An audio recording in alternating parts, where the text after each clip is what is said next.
Differentiability topic चल रहा था हमारा। ओके, उसमें new topic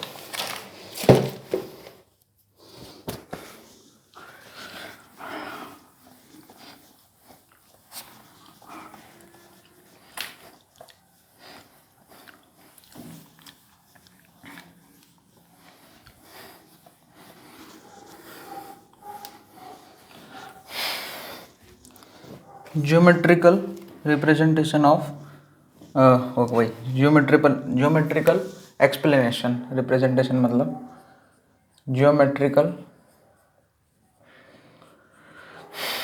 explanation of differentiability.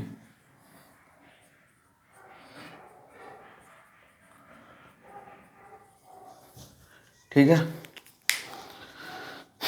जो डिफरेंशियबिलिटी है उसको हम ज्योमेट्रिकली एक्सप्लेन करेंगे इसमें। तो जैसे डिफरेंशियबिलिटी का जो था फॉर्म कुछ ऐसा था। At x is equal to a हम डिफरेंशियबिलिटी चेक कर रहे हैं, डेरिवेटिव निकाल रहे हैं फॉर फंक्शन है, कोई फंक्शन है एफ ऑफ एक्स। तो f dash is equal to क्या लिखा था हमने, limit x tends to A F of x minus F of a whole divided by x minus a. तो अब इसको जो है जियोमेट्रिकली समझते हैं। जैसे मान लिया एफ ऑफ एक्स कोई कर्व है, उसका ग्राफ कुछ ऐसा है। ओके, ये हमारा मान लिया ए पॉइंट है जिस पे हम डिफरेंशियबिलिटी चेक कर रहे हैं। तो जियोमेट्रिकली ये चीज़ क्या रिप्रेजेंट कर रहा है वो हम समझ रहे हैं। जैसे इस पॉइंट को ठीक है बी बोल दिया गया, B of a F of a हो जाएगा क्योंकि वो ग्राफ के ऊपर है। और मान लिया A of x f of x है। अब एक्स ए की तरफ जा रहा है ना, लिमिट एक्स टेंस टू ए है, और F of x minus F of A upon x minus है। तो बेसिकली मैं यहाँ पे एक काम करता हूँ, ये ए पॉइंट से एक परपेंडिकुलर बना देता हूँ, ऐसे बना दिया। इस पॉइंट को कुछ नाम देना चाहो तो दे सकते हो, सी। तो बेसिकली ये जो ए है, ए सी जो है वो एक्स माइनस ए है। ए सी डिस्टेंस एक्स माइनस ए है। अच्छा, अब यहाँ पे ये ए और बी को भी ज्वाइन कर दिया गया तो एक राइट एंगल ट्राइंगल फॉर्म हो जाएगा। ए और बी को भी मैंने ज्वाइन कर दिया तो राइट एंगल ट्राइंगल एक फॉर्म हो गया है। अब यहाँ पे अगर एक्स ए की तरफ जा रहा है, एक्स अगर जैसे जैसे ए की तरफ जाएगा है ना एक्स एक्सिस पे, वैसे वैसे हमारा ये ए पॉइंट जो है बी की तरफ जाएगा, है ना। मैं ऐसा बोल सकता हूँ, if x tends to a, यानी कि x जो है a का x कोऑर्डिनेट b के x कोऑर्डिनेट की तरफ जा रहा है ना। x is moving towards a, so point a is moving towards b, ऐसा होगा।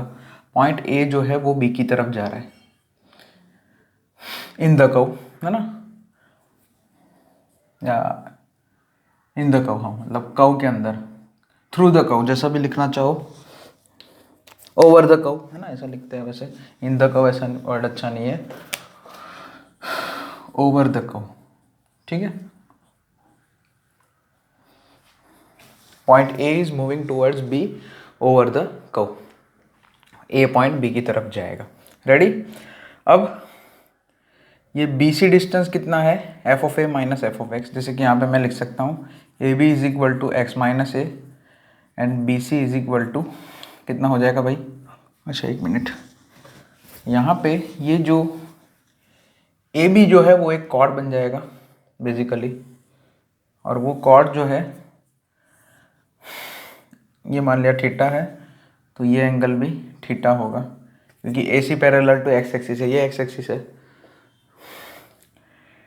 कॉर्ड ए बी का जो है स्लोप एंगल कितना है, पाई माइनस थीटा। ये एंगल थीटा है तो pi minus theta slope angle हो जाएगा। तो यहाँ पे बेसिकली ए सी कितना है ना, इन ट्राइंगल बी सी ए सी कितना है, एक्स माइनस ए है, और बी सी कितना है, F of A minus F of x, ठीक है ना, ऐसा ही होगा क्योंकि A C parallel to x axis है और B C perpendicular to x axis है। सो बी और सी के बीच का डिस्टेंस क्या है, उन दोनों के वाई के कोऑर्डिनेट्स का डिफरेंस ही लेंगे और ए सी डिस्टेंस जो है क्या लेंगे, उन दोनों के ए पॉइंट और बी पॉइंट के एक्स कोऑर्डिनेट्स का डिफरेंस ले लेंगे, तो हमें ए सी मिलेगा एक्स माइनस ए। अब ये ट्राइंगल बी सी ए में tan थीटा कितना होगा, tan थीटा हो जाएगा बी सी अपन ए सी, है ना, यानी कि f of A minus F of x whole divided by x minus a.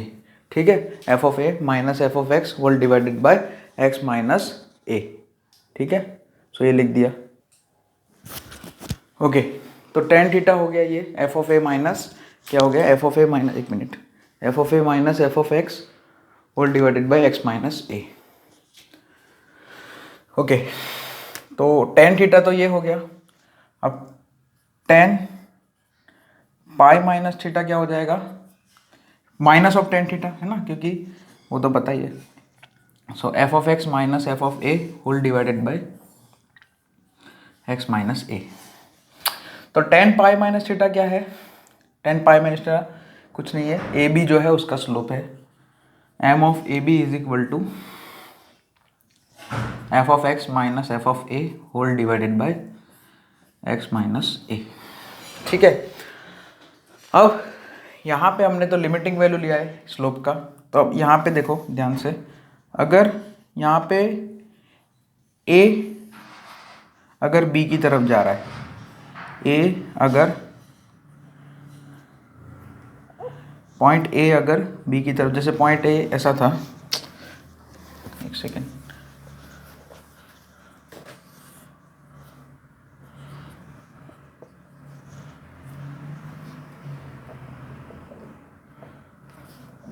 ये पॉइंट बी इधर है और ये पॉइंट ए इधर है, तो ये ए, फिर मान लिया ये ए वन, मतलब ए जो है बी की तरफ जा रहा है, मान लिया ये ए टू। जैसे जैसे हमारा पॉइंट बी की तरफ जाएगा वैसे वैसे क्या होगा कि, है ना, point A is approaches to B या moving towards to B over the curve, है ना, ओवर द कर्व मतलब कर्व के अंदर ही जा रहा है ना, कर्व के पाथ से ही जो है बी की तरफ जा रहा है, ए पॉइंट बी की तरफ। अब मान लिया बी पे पहुंच गया, जैसे मान लिया ए और बी दोनों सेम पोजीशन पे हो गए, तो ये कॉर्ड जो है वो कॉर्ड नहीं रहेगा, टेंजेंट बन जाएगा। और ये चीज़ मैंने आपको कोनिक सेक्शन में भी सिखाई थी, कोऑर्डिनेट ज्योमेट्री भी सिखाई थी, कोऑर्डिनेट ज्योमेट्री में भी सिखाया था, मतलब कि टेंजेंट क्या है, tangent it's a limiting case of second या कॉर्ड, जो भी बोलो। टेंजेंट क्या है, मतलब ए बी की तरफ जा रहा है ना, तो लिमिट एक्स टेंस टू ए है ना, लिमिट क्या है, एक्स टेंस टू ए है, लिमिटिंग वैल्यू लिया है ना, लिमिटिंग वैल्यू क्या मतलब एक्स एकदम जो है ए के एकदम पास में है ना, तो जब एकदम पास में हो जाएगा तब जो है ये जो सेकंड है या कॉर्ड बोलो जो भी है, कॉर्ड ए बी नहीं रहेगा या सेकंड नहीं रहेगा, क्या बन जाएगा, टेंजेंट बन जाएगा एट बी। तो ज्योमेट्रिकली इसका लिमिटिंग वैल्यू जो लिया है हमने ए पे, किसका, एम ऑफ ए बी का जो लिमिटिंग वैल्यू लिया है at x is equal to a, यानी कि इसकी बात कर रहा हूँ, f dash a is equal to limit x tends to a is into limit x tends to A F of x minus F of x upon x minus a. ये क्या denote कर रहा है, बी पॉइंट पे मतलब X is equal to A point पे tangent का slope, है ना, X is equal to A point, यानी कि इधर जो है हम यहाँ पे जो हमने सिस्टम लिया उसमें बी पॉइंट पे कर्व पे जो टेंजेंट ड्रॉ किया है ना, उस टेंजेंट का क्या है, स्लोप का वैल्यू दर्शाता है, डिनोट करता है, इसी को बोलते हैं ज्योमेट्रिकल एक्सप्लेनेशन। तो यहाँ पे मैं फिर से लिख देता हूँ, जैसे कि x ए की तरफ जा रहा है, बी ए जो है बी की तरफ जा रहा है, सो कॉर्ड ए बी जो है, कॉर्ड ए बी या सेकेंड ए बी जो भी बोलो, वो क्या बनता जाएगा, टेंजेंट AT1 नाम दे देंगे, है ना। अच्छा, ये जो है अभी फ़िलहाल हम जो है किसकी बात कर रहे हैं, अभी तो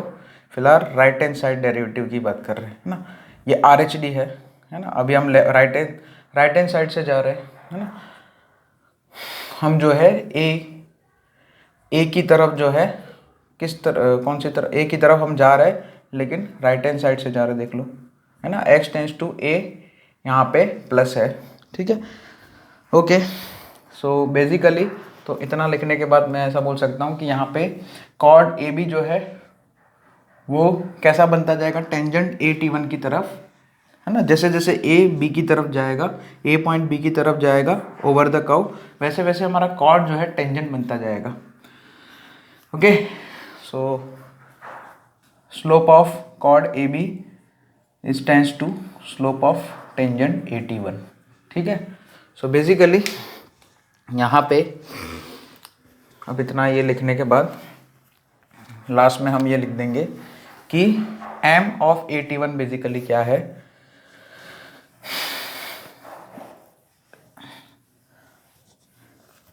M of A T one is equal to limit x tends to a plus f x minus F of a whole divided by x minus a, या फिर इसको हम R H D at x is equal to a भी बोल सकते हैं, है ना। एक्स ए की तरफ जा रहा है फ्रॉम राइट हैंड साइड, तो f of x minus F of A upon x minus a का limiting value from right hand side of a क्या हो जाएगा, tangent of m T one, m of tangent of A T one, sorry, ठीक है। Slope of tangent of A T one, है ना। Tangent का जो स्लोप है उसका वैल्यू डिनोट करेगा R H D from right hand side. तो यहाँ पे लेफ्ट हैंड साइड की अभी बात नहीं करेंगे फिलहाल। तो वैसे यहाँ पे फिर से एक डायग्राम अगर मैं बना दूँ तो क्या बनाया जाएगा आर एच डी के लिए, खाली राइट हैंड साइड की बात चल रही है अभी तो फिलहाल। तो बी पॉइंट पे ऐसे टेंजेंट बनेगा, जैसे ए बी की तरफ जाएगा वैसे वैसे ये f of x minus F of A upon x minus a का लिमिटिंग वैल्यू क्या डिनोट करेगा, बी के राइट हैंड साइड पे जो टेंजेंट बन रहा है ना, लेफ्ट साइड की अभी बात नहीं करेंगे, उसके लिए एल एच डी निकालना जरूरी होता है ना। तो ये तो टी वन हो गया अभी, है ना, ए टी वन, है ना, ए टी वन ही बोल सकते हैं क्योंकि बी जो है ए की तरफ जा ही रहा है, ठीक है।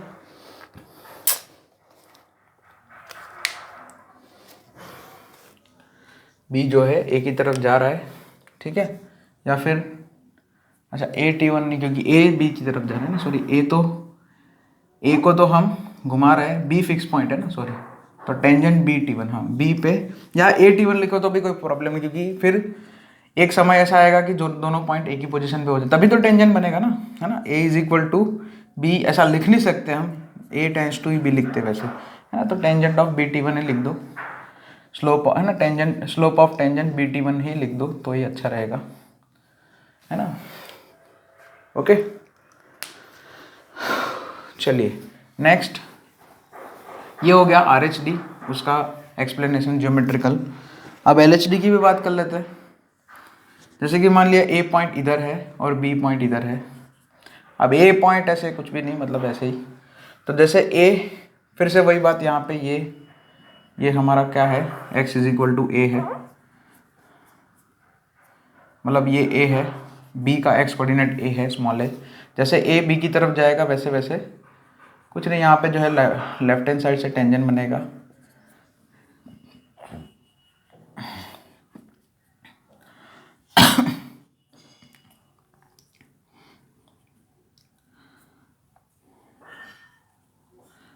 तो L H D is equal to, अब हम कहाँ ए को अप्रोच कर रहे हैं from left hand side, so L H D at x is equal to a, limit वो क्या डिनोट करेगा, limit x tends to a minus a, मतलब एल एच डी मतलब ये होता है limit x tends to a minus a, sorry limit x tends to a minus F of x minus F of A upon x minus a, ये क्या denote करेगा, slope of B T two, tangent B T to.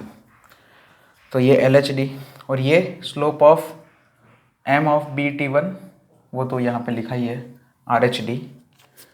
Right hand side derivative left hand side derivative ना। तो मैंने geometrically समझा दिया कि L H D यानी कि लेफ्ट हैंड साइड डेरिवेटिव क्या डिनोट करेगा, तो आपको ग्राफिकली मैंने देखो ड्रॉ करके दिखा दिया है।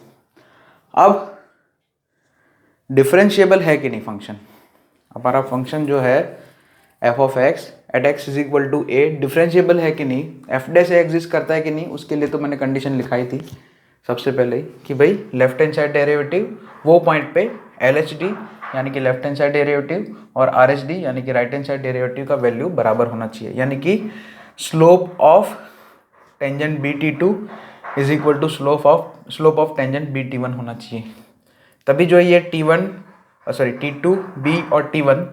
तीनों एक ही लाइन पे हो जाएंगे, यानी कि बी पे मुझे टेंजेंट मिल जाएगा, पॉइंट बी जो कि कर्व पे है उस पॉइंट पे मुझे कर्व का टेंजेंट मिल जाएगा। तो बेसिकली एफ डैश ए डिनोट क्या करता है,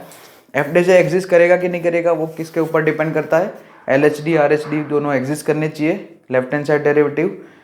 और राइट हैंड साइड डेरिवेटिव दोनों एग्जिस्ट करने चाहिए, और अगर एग्जिस्ट करते हैं तो फिर दोनों की वैल्यू इक्वेट करेंगे, मतलब वैल्यू मैच करेंगे। अगर एल एच डी और आर एच डी सेम है ना, एल एच डी और आर एच डी की वैल्यू इक्वल है तो ही हम बोलेंगे कि एफ डे से एग्जिस्ट करेगा। ये तो मैंने पहले लिखाया था, और यहाँ पे ग्राफिकली यही मीनिंग निकलता है कि L H D is equal to R H D का मतलब क्या होगा, L H D is equal to, है ना, यहाँ पे लिख देता हूँ, if L H D is equal to R H D, है ना, किस पॉइंट पे, at x is equal to a, तो उसका मीनिंग क्या निकलेगा, slope of tangent B T two is equal to slope of tangent B T one. ठीक है, अब ऐसा हो जाएगा तो क्या होगा कि टी टू बी और टी वन तीनों कोलिनियर हो जाएंगे, उसका मीनिंग ये निकलेगा कि बी पॉइंट पे मुझे वो टेंजेंट मिल जाएगा, है ना, बी पॉइंट पे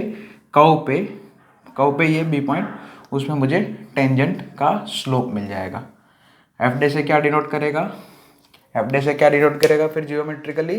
बी पे जो टेंजेंट ड्रॉ किया है ना, लेफ्ट साइड राइट साइड पूरा टेंजेंट ही आ जाएगा, फिर उसमें लेफ्ट राइट की बात नहीं करेंगे कि ये पूरा आ गया इसमें। जब ये दोनों एग्जिस्ट करेगा तभी इसी के ऊपर जाएंगे हम, है ना, जब एल एच डी और आर एच डी का वैल्यू अगर एग्जिस्ट करेगा तभी जो है हम एफ डैश ए के बारे में कुछ बोलेंगे, है ना। सो एफ डैश ए का वैल्यू क्या होगा, limit x tends to A F of x minus F of A upon x minus A,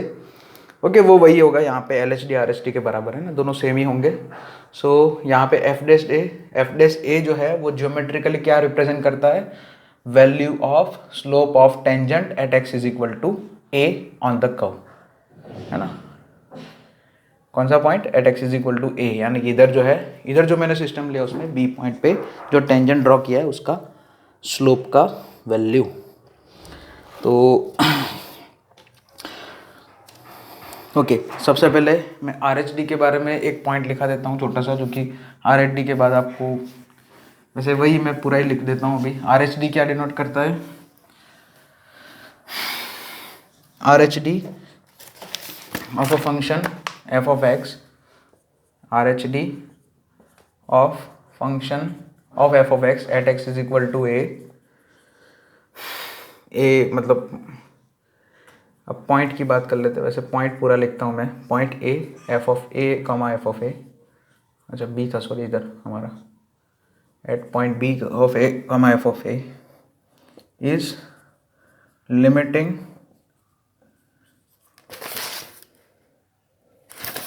limiting value of slope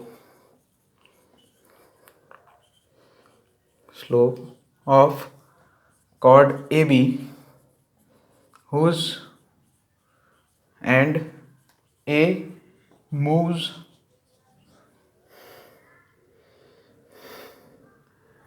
towards fixed point B over the curve। ठीक है, हमारा A जो है वो A point जो है ना, कॉर्ड का एक एंड पॉइंट जो ए था वो बी की तरफ जा रहा था, ठीक है, ओवर द कर्व। बी हमारा फिक्स पॉइंट है जिसके ऊपर हम डिफरेंशिएबिलिटी चेक कर रहे हैं, जिसके ऊपर है ना, जिस पॉइंट के ऊपर हम टेंजेंट वेंजेंट की बात कर रहे हैं, है ना, जो हमने डायग्राम ड्रॉ किया था उसके हिसाब से। चलिए, तो ये हो गया आर एच डी और आर एच डी हो गया, और एल एच डी में भी यही सेम चीज़ आएगी। उसमें क्या है, अब यहाँ पे क्या टुवर्ड्स फिक्स पॉइंट, यहाँ पे क्या था, हमारा ए पॉइंट जो है वो लेफ़्ट साइड से बी की तरफ जा रहा था, ठीक है, ओवर द कर्व, और ये आर एच डी में होगा ऐसा, और एल एच डी होगा तो क्या होगा, ए पॉइंट, या ए तो क्या है, मूविंग पॉइंट है ना, A is a variable point है ना, तो ए पॉइंट लेफ्ट साइड से जाएगा एल एच डी में, ठीक है, towards fix point from left, इसमें लिख देना फ्रॉम राइट हैंड साइड, और एल एच डी में वही सेम चीज़ क्या हो जाएगी, लेफ्ट हैंड साइड से डिनोट हो जाएगा, है ना, लेफ्ट हैंड साइड से लिख देना, सो एल एच डी मिलेगा मुझे। तो यही है हमारा graphical representation, graphical explanation of derivative या डिफरेंशिएबिलिटी जो भी है। अब एक एग्जांपल दिखाता हूँ, एग्जांपल सॉल्व करते हैं इसमें मैं बताता हूँ, एक ग्राफ ड्रॉ करके ही बताता हूँ, और उसमें जो है आपको बताना है कि फंक्शन डिफरेंशिएबल है कि नहीं, वो जो पॉइंट है उस पर। तो ग्राफ कुछ ऐसा है, यहाँ पे ये एक्स एक्सिस, इधर 3,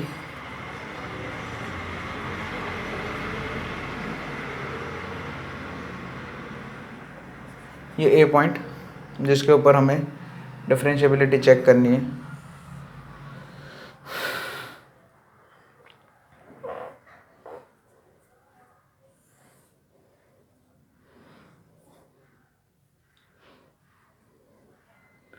this is our y is equal to F of x, ठीक है,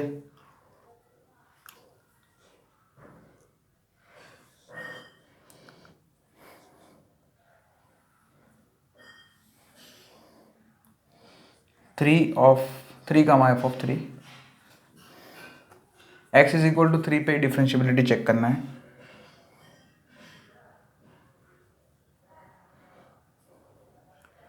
ये 30 डिग्री दिया है, ये 60 होगा, ठीक है, अरे 60 क्या,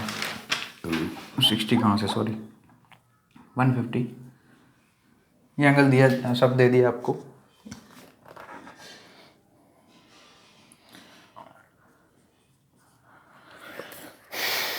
ओके, तो हमें x इज इक्वल टू 3 पे ये चेक करना है कि फंक्शन डिफरेंशिएबल है कि नहीं। तो सबसे पहले एल एच डी, तो मान लिया ये बी पॉइंट कोई है, बी डैश बोल दो, चलो, वो ए की तरफ जा रहा है फ्रॉम लेफ्ट हैंड साइड, मतलब x जो है, x 3 की तरफ जा रहा है, 3 माइनस की तरफ, तो हमारा बी डैश जो है वो ए की तरफ जा रहा है,